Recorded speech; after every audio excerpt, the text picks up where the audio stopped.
Cina, antara kebodohan dan keserakahan. Cina, negeri yang dulu dikenal dengan kebijaksanaan para filsuf, kini berubah menjadi mesin rakus bernama investasi. Mereka datang bukan membawa perdamaian, tapi membawa kontrak utang, bunga tinggi, dan alat berat untuk mengeruk isi bumi negeri lain. Di atas kertas mereka menyebutnya kerjasama ekonomi. Tapi di lapangan, itu adalah bentuk penjajahan baru, kolonialisme modern yang tak lagi pakai senjata, melainkan angka dan tanda tangan pejabat yang haus project. Lihatlah Indonesia, negeri kaya raya ini kini jadi pasar empuk. Sumber daya alam dijadikan jaminan, tambang dikeruk tanpa kendali. Bauksit, nikel, batu bara, dan air keruh jadi saksi bisu bahwa bumi Nusantara sedang dikerat sedikit demi sedikit, dikirim ke pabrik-pabrik di China yang terus menelan hasil bumi kita tanpa rasa kenyang. Dan puncak kebodohan itu bernama kereta cepat Jakarta-Bandung. Proyek yang digembar-gemborkan sebagai simbol kemajuan, ternyata justru menjadi beban rakyat.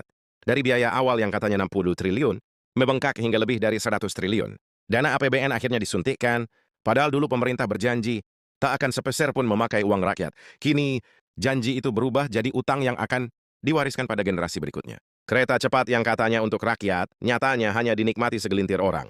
Tiketnya mahal, rutenya pendek, dan keuntungannya belum jelas.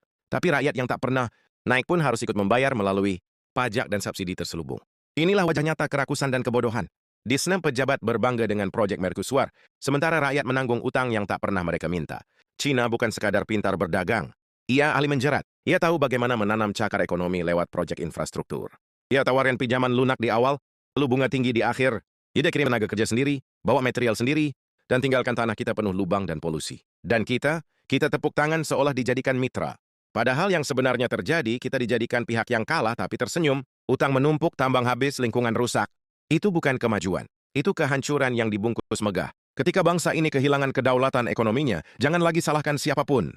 Karena penjajahan kali ini tak datang lewat meriam, tapi lewat tumpukan utang dan pejabat yang tak punya nurani. Wahai bangsaku, sadarilah, bukan Cina yang salah sepenuhnya, tapi kita yang bodoh membiarkan kerakusan menguasai negeri ini.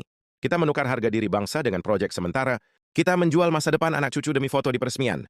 Dan saat tambang habis, tanah tandus, dan utang menjerat, barulah kita tahu bahwa yang kita sebut investasi ternyata adalah penjajahan modern dalam wujud uang dan beton.